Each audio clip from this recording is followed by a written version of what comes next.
10 தொகுதிகள்ல வெற்றி வாய்ப்பு தேமுதிகவுக்கு எந்த அளவுக்கு இருக்கும், வாக்கு வித்தியாசங்கள் எந்த அளவுக்கு வரும் அப்படின்னு நீங்க நினைக்கிறீங்க? இன்னைக்கு வந்து இந்த 10 தொகுதி வந்து திமுக கூட்டணியில தலைமை கழகத்தில் ஈடுபட்ட நிர்வாகிகளும் பிளஸ் கழக பொருளாளர் அண்ணன் எல்.கே. சுதீஷ் அவர்களும் அந்நியார் அவர்களும் நேர்ல போய் கேட்டு பெற்றிருக்காங்க. நிச்சயமா வந்து அந்த தொகுதி வந்து பாத்தீங்கன்னா எல்லாமே வெற்றி வாய்ப்புள்ள தொகுதி தான். இப்போ எக்ஸாம்பிளுக்கு பாத்தீங்கன்னா இன்னைக்கு வந்து விருதாச்சலம் தொகுதி அந்நியார் வந்து போட்டியிட போறாங்க. விரைவில் வந்து வேட்பாளர் அறிவிப்பாங்க. அந்நியார் வந்து வெற்றி பெறக்கூடிய தொகுதி. விருதுநகர் தம்பி பிரபாகரன் போட்டியிட்ட தொகுதி. தர்மபுரி என்னைக்குமே கேப்டனுக்கு வந்து செல்வாக்குள்ள வட மாவட்டத்தில் உட்பட்ட தொகுதி. குடியாத்தம் உட்பட இன்னைக்கு எல்லாத்தையுமே பல்லாவரம், சென்னையில பக்கத்துல பல்லாவரம் வாங்கியிருக்காங்க. சேலம் ஆல்ரெடி வந்து நம்ம வேட்பாளர் அண்ணன் அழகர் மோகன்ராஜ் எம்எல்ஏ வந்த தொகுதி, பக்கத்து தொகுதி வாங்கியிருக்காங்க சேலத்துல. இந்த மாதிரி பரவலா நமக்கு வந்து வெற்றி வாய்ப்புள்ள தொகுதி பெற்றுக் கொடுத்திருக்காங்க. 100% வெற்றியை நாங்க இந்த டைம் பதிவு பண்ண போறோம். ஆனா அதே மாதிரி பாத்தீங்க அப்படின்னா பிரச்சார யுக்தி என்னவா இருக்கும் அப்படிங்கறதா இப்போ மற்ற கட்சிகளோட கேள்விகளாகவும் இருக்கு. ஏன்னா இப்போ கட்சியோட முக்கிய முகங்களா இருக்கு அந்நியார் அவர்களா இருக்கட்டும், அண்ணன் விஜயபுரம் ரெண்டு பேருமே போட்டியிடுறாங்க அப்படிங்கிற சூழல்ல கட்சியோட பிரச்சார யுக்தி எந்த அளவுக்கு இருக்கும், மற்ற தொகுதிகளில் எப்படி கவனம் செலுத்துவாங்க அப்படிங்கிற கேள்வி வந்து எல்லாருக்குமே இருக்கு. அதோட அந்த பிரச்சார யுக்தி என்னவான இருக்கு நம்ம கட்சி? கண்டிப்பாங்க. நீங்க பிரச்சார யுக்தியை பத்தி பேசுறீங்க, தலைவர்கள் பிரச்சாரத்தை பத்தி. இன்னைக்கு வந்து பாத்தீங்கன்னா அந்நியார் அவர்கள் வந்து இன்னைக்கு பிரச்சாரத்துக்கு வரலீங்க. அந்நியார் வந்து 2005 தலைவர் முதல் இன்னும் 2006 தேர்தல் இருக்கு. தொடர்ந்து தமிழ்நாடு முழுசு பிரச்சாரம் பண்ணி பழக்கப்பட்டவங்க. அது இல்லாம விருதாச்சலம் தொகுதி வந்து என்னைக்குமே கேப்டன் மேலேயும் தலைமை அந்நியார் மேலேயும் கட்சி மேலேயும் நல்ல ஒரு ஈடுபாடு உள்ள தொகுதிங்க. அதனால பாத்தீங்கன்னா அங்க வந்து அந்நியார் வேட்பாளர் இருந்தாலுமே தமிழ்நாடு முழுசு கூட்டணி கட்சிகளுக்கு சேர்த்து தமிழ்நாடு முழுசு பிரச்சாரத்துக்கு அந்நியார் வருவாங்க. அதே மாதிரி தம்பி விஜய் பிரபான் அவர்களுமே வந்து இன்னைக்கு ஸ்டார் கேம்பெயின்ல அவரும் வந்து எல்லா தொகுதிக்கு வருவாரு. இதெல்லாம் விட வந்து நம்ம கழக பொருளாளர் மாநில உறுப்பினர் அண்ணன் எல்.கே. சுதீஷ் அவர்கள் இருக்காங்க. அவருக்கும் பிரச்சார பயணம் இருக்கு.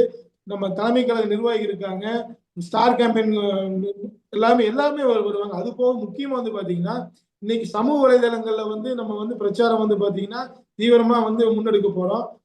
எந்தெந்த வாய்ப்பு இருக்கோ எல்லா வாய்ப்புமே பயன்படுத்த போறோம். நிச்சயமா பிரச்சாரம் வந்து கூட்டணி கட்சிகளோட இணைந்து நம்ம வந்து மிக சிறப்பா பண்ணுவோம். ஆனா அதே மாதிரி பாத்தீங்க அப்படின்னா பாமக அப்படிங்கிறது தேமுதிகவுக்கு என்னைக்குமே ஏழாம் பொருத்தமா தான் இருந்திருக்கு. என்னதான் கூட்டணியில இருந்தாலுமே பாத்தீங்க அப்படின்னா பாமக வந்துட்டு கட்சி ஆரம்பிச்ச காலத்துல இருந்து தேமுதிகவுக்கு வந்துட்டு ஒரு எதிர்வினையாற்ற கட்சியா இல்ல ஒரு எதிர்த்து நிக்கிற கட்சியா தான் இருந்திருக்கு. இந்த சூழல்ல இதுக்கு முன்னாடி கூட்டணிகள்ல இருந்தாலுமே கூட தேமுதிகவுக்கு ஒத்துழைப்பு கொடுக்கல அப்படிங்கிற விமர்சனங்களும் வருது. இப்ப இந்த தேர்தல் வந்து பாத்தீங்க அப்படின்னா 4 தொகுதிகள்ல வந்துட்டு தேமுதிக பாமகவை நேரடியா எதிர்க்குது. இந்த 4 தொகுதிகள்ல கள நிலவரம் எப்படி இருக்குன்னு நீங்க நினைக்கிறீங்க?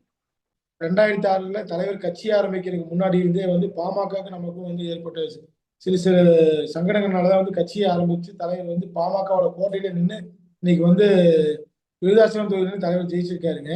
இன்னைக்கு நம்ம வாங்கின 10 சீட்ல பாமக கூட நம்ம நேரடி போட்டி 4 தொகுதி வந்து நம்ம வந்து போட்டியிடுறோம். விருதாச்சலம் ஆகட்டும், தர்மபுரி ஆகட்டும், சேலம் மேற்கு ஆகட்டும், போலூர் ஆகட்டும், இந்த 4 தொகுதியுமே வந்து பாத்தீங்கன்னா நம்ம பாமகவோட இதில் நம்ம வந்து நேரடியா வந்து பாமக கூட போட்டிடுறோங்க. இப்போ அந்த 4 தொகுதி வந்து நம்ம எந்த அளவுக்கு வெற்றி வாய்ப்பு இருக்குன்னு எல்லாருமே கேள்வியா பேசுற மாதிரி சமூக வலைதளங்கள்ல கேள்வி கேட்கிறாங்க. ஆனா இன்னைக்கு வந்து பாத்தீங்கன்னா பாமக நம்ம வந்து 2014 நம்ம பாமக கூட தேசிய ஜனநாயக கூட்டணி நம்ம வந்து கூட்டணி வச்சு தலைவர் வந்து போட்டிட்டாரு. அதுல நம்ம பாமக வாங்கின 7 சீட்ல நம்மளோட கான்ட்ரிபியூஷன் வந்து எந்த அளவுக்கு இருந்ததுங்கிறது பாமகவோட அன்புமணி ராமதாஸே பிற்காலத்துல வந்து சொன்னாரு.